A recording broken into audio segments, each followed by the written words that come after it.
নমস্কার বন্ধুরা। ভারত এবং বাংলাদেশের মধ্যে দুটি টেস্ট ম্যাচ এবং তিনটি টি-20 ম্যাচ খেলা হবে, যে এই সেপ্টেম্বর মাস থেকেই হবে। তো যদি আমরা দেখি, ভারত অলরেডি 15 সদস্যের টিম কিন্তু ঘোষণা করে দিয়েছে এবং বাংলাদেশ আর কিছুদিনের মধ্যে ভারতের মাটিতে তারা প্রবেশ করবে।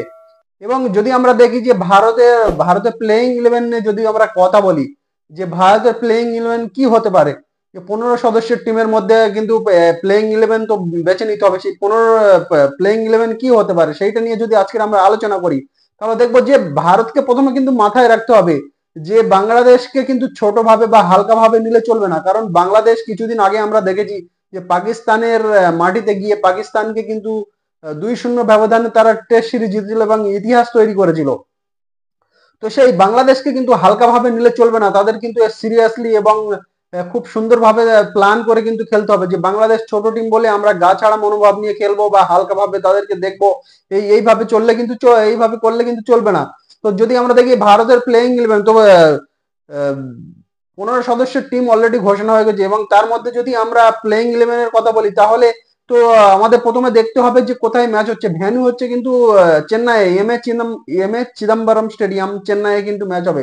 তো চেন্নাইয়ের পিচের চরিত্র নিয়ে যদি কথা বলি, চেন্নাইয়ের পিচের চরিত্র কিন্তু আমরা প্রথম থেকে দেখে আসছি, যে টি-20 হোক বা ওডিআই হোক বা টেস্ট হোক, এখানে কিন্তু সবসময় একটা স্প্রিন্ট এক উইকেট থাকে এবং যারা স্পিন বোলার তাদের কিন্তু একটা সহায়ক পায় এবং স্পিন সহায়ক উইকেট। এখানে কিন্তু স্পিনাররা মানে দুর্দান্ত বোলিং করে এবং স্পিনদের একটা সাহায্য থাকে এই পিচ থেকে, যে স্পিনাররা দুর্দান্ত বোলিং করবে বলে।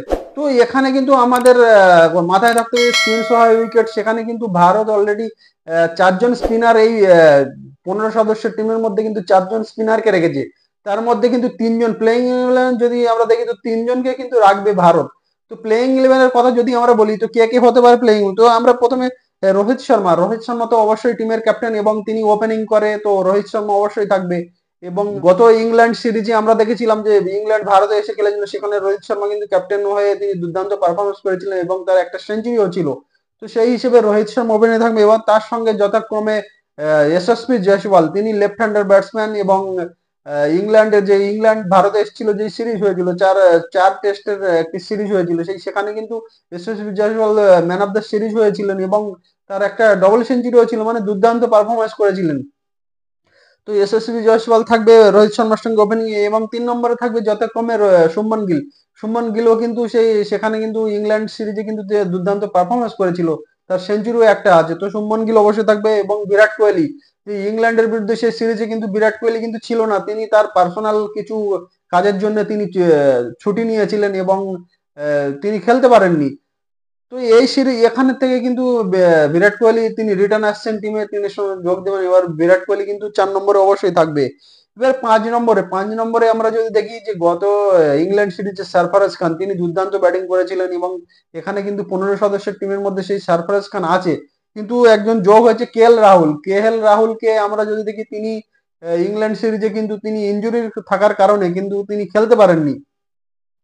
তো যার ফলে নতুনদের সুযোগ দেওয়া হয়েছিল। সরফরাজ খানও কিন্তু সুযোগ পেয়েছিলেন এবং সরফরাজ খান কিন্তু দুর্দান্ত পারফরমেন্স করেছিলেন। কিন্তু আমার হিসেবে প্রথমে হয়তো কে এল রাহুলকে তাকে চান্স দেওয়া হবে, কে এল রাহুলকে চান্স দিয়ে তাকে একটা পরীক্ষা করা হবে, তিনি কিরকম পারফরমেন্স করে। যদি কে এল রাহুলের কথা বলি, তিনি কিন্তু শ্রীলঙ্কার বিরুদ্ধে যে ওডিআই সিরিজ হলো, সেখানে কিন্তু তাকে সুযোগ দেওয়া হয়েছিল এবং তিনি ব্যাটিং করেছিলেন এবং উইকেট কিপিং করেছিলেন। সেখানে কিন্তু তিনি কিছু করতে পারেনি, ব্যাটিং এও কিছু করতে পারেনি, মানে উইকেট কিপিং এ যদি দেখি, উইকেট কিপিং এ তুমি একেবারে বাজে উইকেট কিপিং করেছে, যার ফলে এখানে কে এল রাহুলকে একদম উইকেট কিপিং এ কিন্তু কে এল রাহুল একদমই থাকছে না। তো কে এল রাহুলকে যদি খেলানো হয়, তো ব্যাটসম্যান হিসেবে কিন্তু খেলানো হবে। তো 5 নম্বরে কে এল রাহুলকে তো সুযোগ অবশ্যই, প্রথমে কে এল রাহুলকে সুযোগ দেবে, কারণ কে এল রাহুল ভারতীয় টিমের জন্য অনেক ভালো ভালো পারফরমেন্সও করেছেন এবং অনেক ম্যাচ কিন্তু জিতিয়েছেন এবং তিনি একজন সিনিয়র প্লেয়ার। তো সেই হিসেবে কে এল রাহুলের প্রথম সুযোগটা অন্তত পাওয়া দরকার। তো কে এল রাহুল প্রথমে সুযোগ পাবেন এবং কে এল রাহুল যদি ভালো কিছু করতে না পারে, তাহলে পরের টেস্টে হয়তো সরফরাজ খানকে কিন্তু সুযোগ দেওয়া হতে পারে। কারণ সরফরাজ খানও কিন্তু আগের টেস্টে কিন্তু ইংল্যান্ডের বিরুদ্ধে যে টেস্ট ম্যাচ হয়েছিল, সেখানে কিন্তু দুর্দান্ত পারফরমেন্স করেছিল। তো সরফরাজ খানও কিন্তু একজন দাবিদার প্লেইং ইলেভেনের জন্য, কিন্তু কে এল রাহুল সিনিয়র প্লেয়ার থাকার কারণে কিন্তু কে এল রাহুলকে প্রথমেই তাকে সুযোগ দেওয়া হবে। তো কে এল রাহুলের পরে যদি দেখি তোর উইকেট কিপার, এখানে দুজন উইকেট কিপার আছে, একজন ঋষভ পান্ত এবং ধ্রুব জুরেল। তো ধ্রুব জুরেলকে যদি ইংল্যান্ড সিরিজে যদি আমরা দেখি, সেখানে কিন্তু ধ্রুব জুরেল ভালো উইকেট কিপিং করেছিলেন এবং দুর্দান্ত পারফরমেন্স ও ব্যাটিং এও কিন্তু দারুণ পারফরমেন্স করেছিল। তো ধ্রুব জুরেল কিন্তু একজন দাবি থাকবে, কিন্তু ঋষভ পান্ত যদি ঋষভ পান্তের ক্যারিয়ার যদি আমরা দেখি, তিনি টেস্টে, ওডিআই, টি-20 সবই কিছুতে ভারতীয় টিমের জন্য অনেক অনেক ভালো ভালো পারফরমেন্স করেছেন এবং